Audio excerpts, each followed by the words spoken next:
So today I want to start out with an activity before I begin my presentation. I'm going to read the short testimony, and periodically I'm going to raise my hand. Every time I raise my hand, I want you all silently and as quickly as you can to count to 12, but still listen to everything that I'm saying.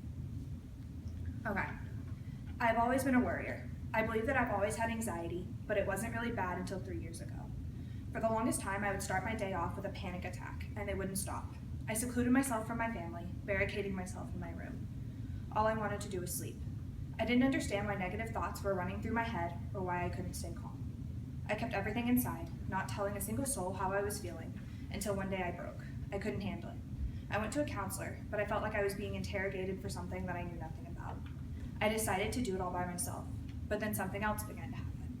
Before I went to bed, I started checking my drawers, doors, and windows 5 times to make sure they were shut. As the items grew, so did that number. I started checking the front and back door, alarm system, light switch, light sockets. Anything that could be turned on or off, closed or open, I checked. My number became 12. Checking became a habit. I couldn't leave the house without going through a routine.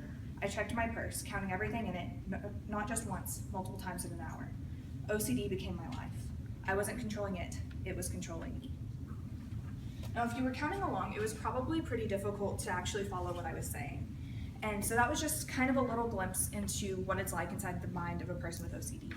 And what I just read you was from my little sister who's 16, and she was diagnosed with OCD last spring. When she was diagnosed, it was kind of a lot for my family to take in, and so to help all of them understand it, I decided to do some research. I learned a lot about the origins, the reasons, and the treatments for OCD. And all of that helped my family understand Megan more, and it helped Megan understand herself a lot better too.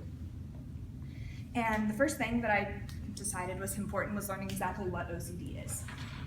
The DSM-5 defines it as an anxiety disorder in which compulsions, or obsessions, or repetitive or intrusive thoughts lead to compulsions, which are actions that will temporarily reduce those obsessions or the anxiety that they cause. And even though in our popular culture it's referenced as something that's really common, actually only 1.8% of the world's population at most will deal with this disorder. The average person will see an onset at about 19 and a half years old, which is college age, yay. But 25% of people will see an onset at 14 years or older. My sister saw it at the age of 13. It has a chronic course if it's left untreated, but it also often will get worse as people age. And the American Psychiatric Association has reported that only 20% of adults will see remission of their symptoms. So after I learned what OCD was, the next important thing is learning why it happens. And like with a lot of mental disorders, there's not really an answer, but there are a few different theories that researchers have come up with that kind of make some sense. The first is the learning theory, which was described by Minnick and Zimbarg in 2006, and it basically says that the symptoms are learned by an individual. So, for example, a person may walk into an unclean public restroom, or they might be told that public restrooms are unclean, and they'll start to kind of feel unclean themselves because they've had that experience, and so they'll feel like they need to wash their hands or clean other parts of their body, and so they'll develop compulsions about that. And this can either take a couple of days or it can take years, and it's often just a subconscious process. Another theory is the behavioral theory, and this is from the Center for Addiction and Mental Health, and it focuses on negative associations. Oftentimes this will begin during high times of stress, where a person will develop some negative association with something, and so they form obsessions and compulsions, and then they won't stop those behaviors after the stress has been removed.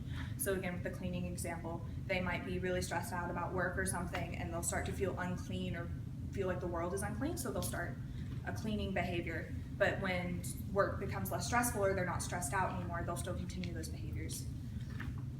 And then the third theory is the cognitive theory, and it focuses on maladaptive thoughts, which is something that we all have. For example, if you're in your car and you think, oh hey, what if I ran over that person with my car? It's a really weird thought, and most of us would kind of brush that off as weird and kind of unimportant and move on with our lives. But for a person with OCD, they'll kind of fixate on that, and they'll obsess, and they'll see themselves as dangerous, and so they'll start to obsess over these dangers, or this danger that they are to society, and so they'll form some form of compulsion to try to bypass that anxiety. So in doing my research, after I found out what it was and why it happened, I could finally kind of get into how to treat it. And there's one main form of treatment for obsessive compulsive disorder. It's cognitive behavioral therapy. And there's two aspects to it. There's exposure and response prevention and cognitive therapy. The first part, ERP, focuses on slowly lowering the patient's anxiety so that they can deal with it. So for example, if a patient comes in and they have this fear and this obsession about dogs and it causes them to claw at their skin, a therapist will sit them down and tell them to think of a dog. And they'll work on very slowly lowering their anxiety, get them to stop the compulsions for that. So eventually, maybe later they can move on to looking at the picture of a dog. And then eventually down the road, the goal would be to actually introduce them to an actual real life dog and them not have compulsions about that. And then the other side of it is cognitive therapy. It goes in conjunction with this, with ERP, but it focuses on belief adaptation. So essentially a patient has the set of beliefs that the compulsions will stop the obsessions. And so in therapy, you have to kind of adapt those thoughts and teach them and make them believe that no, the compulsions don't stop the obsessions. And so you have to find a more adaptive way to deal with your anxieties. And there was a study done in 2005 that said when done properly, 76% of patients who undergo cognitive behavioral therapy will see remission. So I learned a lot about obsessive compulsive disorder when I was doing this research, but I think the most important thing I took from it was sufferers of this disorder don't fit into this nice little neat box of obsessions and compulsions and treatment outcomes. Every sufferer of OCD manifests their obsessions in different ways. For my sister, it's always been counting and routine. For other people, it's hair pulling or hand washing. And I took a lot of time to learn about this small population of people and why this thing happened to them and what it was. But what I want to leave you with after all of this is what my little sister told me when I asked her the other day about her OCD. Before she was diagnosed, she felt like she was out of control. But on Friday, when I asked her to write this little thing for me, the end of what she said was this: "Today, I've gone through 4 months of counseling, 2 different types of anxiety medication, and a whole lot of emotions.